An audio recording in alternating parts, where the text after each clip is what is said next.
Hong Kong's richest man says he plans to sell off more of his assets in mainland China, worth billions. He's among the city's businessmen considered closest to China. Some are questioning why he's now distancing himself. NTD's Tiffany Meyer brings us more. The richest man in Hong Kong, Richest, plans to sell 2 properties in Beijing and Shanghai.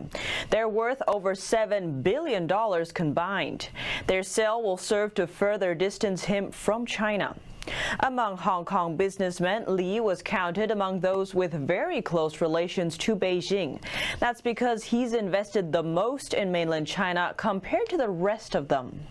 But after the current head of the Chinese Communist Party, Xi Jinping, took office in 2013, Li decided to weaken his ties with mainland China by selling his properties. Since then, he sold many of his estates in China and Hong Kong for about $15 billion. At the same time, he started to invest large amounts of money in Western countries like the UK. Many people were puzzled as to why Li started selling his properties in China and later in Hong Kong during the real estate boom at that time. But now many businessmen are following suit amid the major changes in China-Hong Kong relations. Voters in California are set to decide the fate of Proposition 20 this November.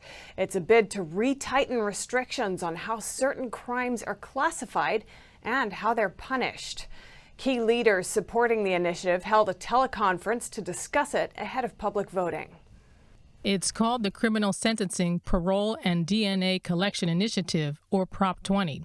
It aims to restrict early parole, reclassify certain crimes, and require DNA collection from people convicted of theft as well as drug and domestic violence.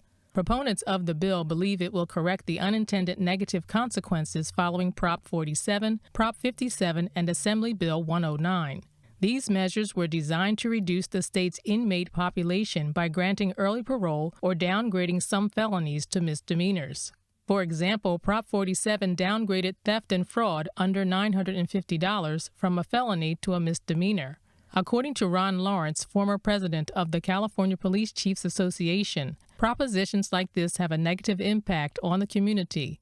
Organized theft increased, and looters were even rumored to bring calculators with them to make sure they wouldn't steal more than $950 in any one store. Lawrence spoke at the conference. He listed some crimes considered nonviolent under Californian laws that Prop 20 seeks to relabel. The rape of an unconscious person or rape by intoxication. Human trafficking of a child is not a violent crime in California.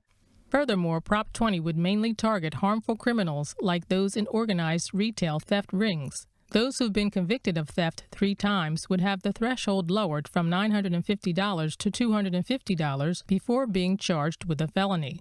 Many claim broadening the requirements for DNA collection are important because multiple studies have shown that DNA collected from theft and drug offenses help solve violent crimes like murder, robberies, and rapes. According to the Orange County Register, those who oppose Prop 27 say it's too broad and only offer police officers perspectives. They claim Prop 20 doesn't account for the complexity of many crimes and situations. They also call the data showing an increase in theft following Prop 47 inconclusive.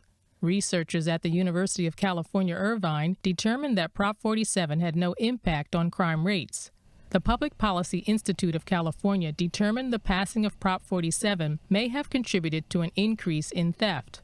Prop 20 will be on California's ballots on November 3rd.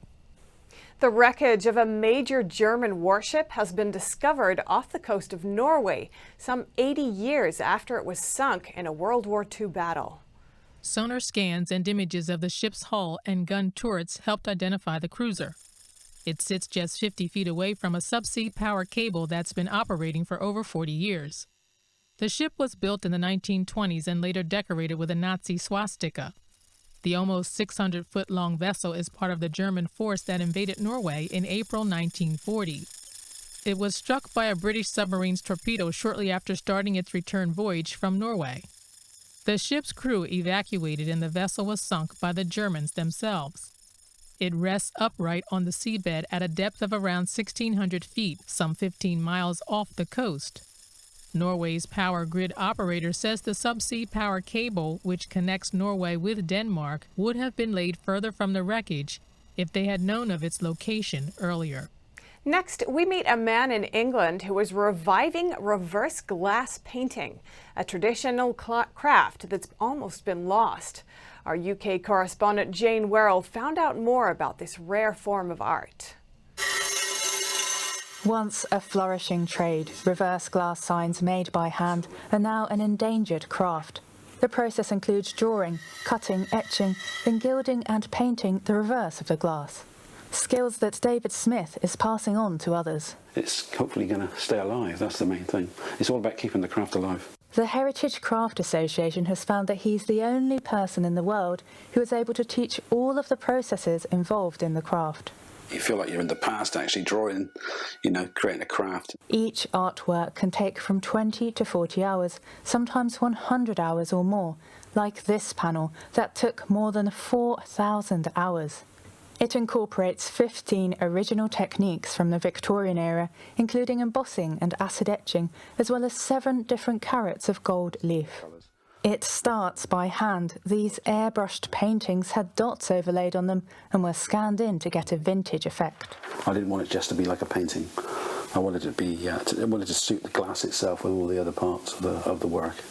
And so that's why I spent so much time tweaking every little element and trying to get the colours looking right. It's destined for New York, commissioned by an Englishman who runs this hair salon in Brooklyn. Among his clientele are David Beckham and Robert De Niro.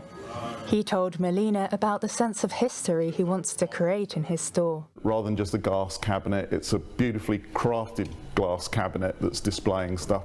And it's just more the sort of craftsmanship that went into interior design through that period that really stood out to me. And I wanted to help sort of replicate that in the stores here. It's an atmosphere he says is appreciated by clients and visitors.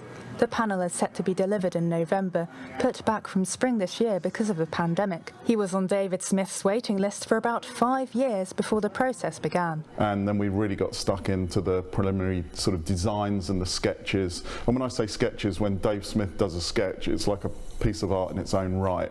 Can't wait to see it. Because I've been stuck in this sort of area. This is only about 3 feet, working back and forth, seeing it at this sort of angle. So it's nice to be able to get it further back and be able to see it on the wall and see what it actually looks like. You may have come across Smith's work in the music industry too. This was the route that we decided to go. In 2012, he was commissioned by Sony Music and Columbia Records to design John Mayer's 5th album cover. Then he said, there's this guy in the UK, his name is David Smith, check out his stuff, and okay, let's see what it is. And I clicked on it, and it was some pencil work you had done for a tattoo parlor. Right. Yeah. And as soon as I saw it, I went, here we are. Right. And it wasn't even exactly what I would have wanted for my album cover, but it had all of the sort of signature marks of someone who was able to do that. And that's when I went, okay, let's hone in on this. Smith's craftsmanship has brought him notable clients, and he hopes he can inspire others to learn the techniques so this traditional craft isn't lost. Jane Werrell, NTD News.